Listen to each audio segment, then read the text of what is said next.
Ingatkan di Oktober, seingat saya 170. Ini justru naik menjadi 226 triliun. Ini perlu saya ingatkan. Lah uang kita sendiri aja tidak digunakan kok ngejar-ngejar orang lain untuk uangnya masuk. Logikanya nggak kena. Uang kita sendiri dihabiskan, realisasikan segera, habis, waduh, udah nggak ada APBD.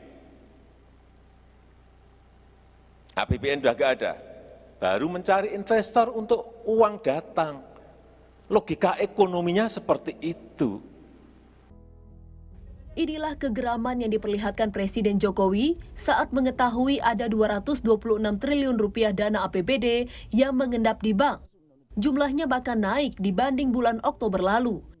Sementara tahun anggaran 2021 tersisa 1 bulan lagi. Atas kegeraman Presiden, Kemendagri menyebut langsung mengidentifikasi penyebab mengendapnya anggaran di daerah. Dalam program Sapa Malam, staf khusus Menteri Dalam Negeri Castorius Sinaga menyebut Kementerian Dalam Negeri telah melakukan sejumlah langkah. Salah satunya merampingkan birokrasi yang menghambat pembayaran di daerah.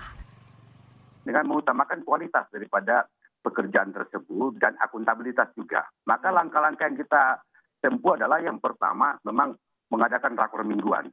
Mengecek satu persatu, ya kan? Kita identifikasi 20 terbaik yang mana dan mengapa, 20 yang terendah mengapa dan bagaimana solusinya. Itu kita, Bapak Mendagri langsung memimpin. Lalu yang kedua adalah Bapak Mendagri juga memerintahkan ke Pemda, khususnya ke Ketua TAPD. Di sanalah seluruh proyek dikelola, lelang dan segala macam yang dikepalai oleh Pak Sekda. Perintahkan lewat Pak Gubernur, Bupati, dan Wali Kota agar 2 kali seminggu mengadakan pengendalian, ya kan, pengendalian pelaksanaan program-program.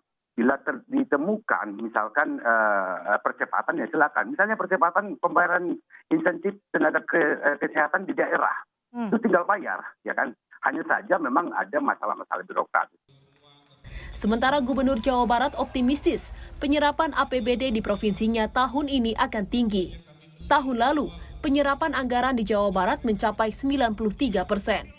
Meski demikian, Ridwan Kamil pun mengusulkan agar pembayaran proyek pembangunan infrastruktur kepada kontraktor di daerah dapat dilakukan di setiap bulan, agar penyerapan APBD tidak mengendap di akhir tahun.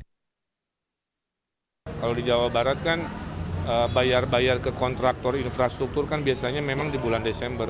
Makanya grafiknya itu naik, nanti melompat di Desember kira-kira begitu. Tapi saya kira ada satu yang kami usulkan supaya tidak terulang di tahun depan, membayari kontraktor kalau bisa bulanan. Ngerti nggak? Kalau sekarang kan berdasarkan pekerjaan dulu, ditunggu sekian jauh, baru bayar. Itu yang bikin lama ternyata. Kalikan 500 kota kabupaten, itulah masalah. Tapi kalau di tiap bulan dibayar oleh sebuah mekanisme yang diatur, saya meyakini penyerapan di Indonesia bisa tidak mengendap di akhir tahun sebanyak ini. Dana APBD 200-an triliun rupiah yang mengendap di bank juga disorot Sekjen Forum Indonesia untuk transparansi anggaran Fitra Misbah Hasan. Ia menyebut ada potensi penyimpangan dari mengendapnya dana APBD di bank. Fitra khawatir mengendapnya dana APBD sengaja dilakukan untuk keuntungan pihak tertentu.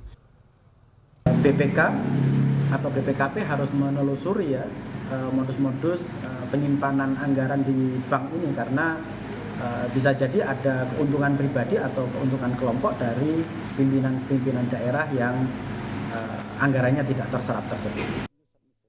Sebelumnya Presiden Joko Widodo mengaku geram dengan kepala daerah yang tidak optimal dalam membelanjakan anggaran daerah. Padahal realisasi program pembangunan menjadi salah satu penggerak roda ekonomi. Tim Liputan Kompas TV.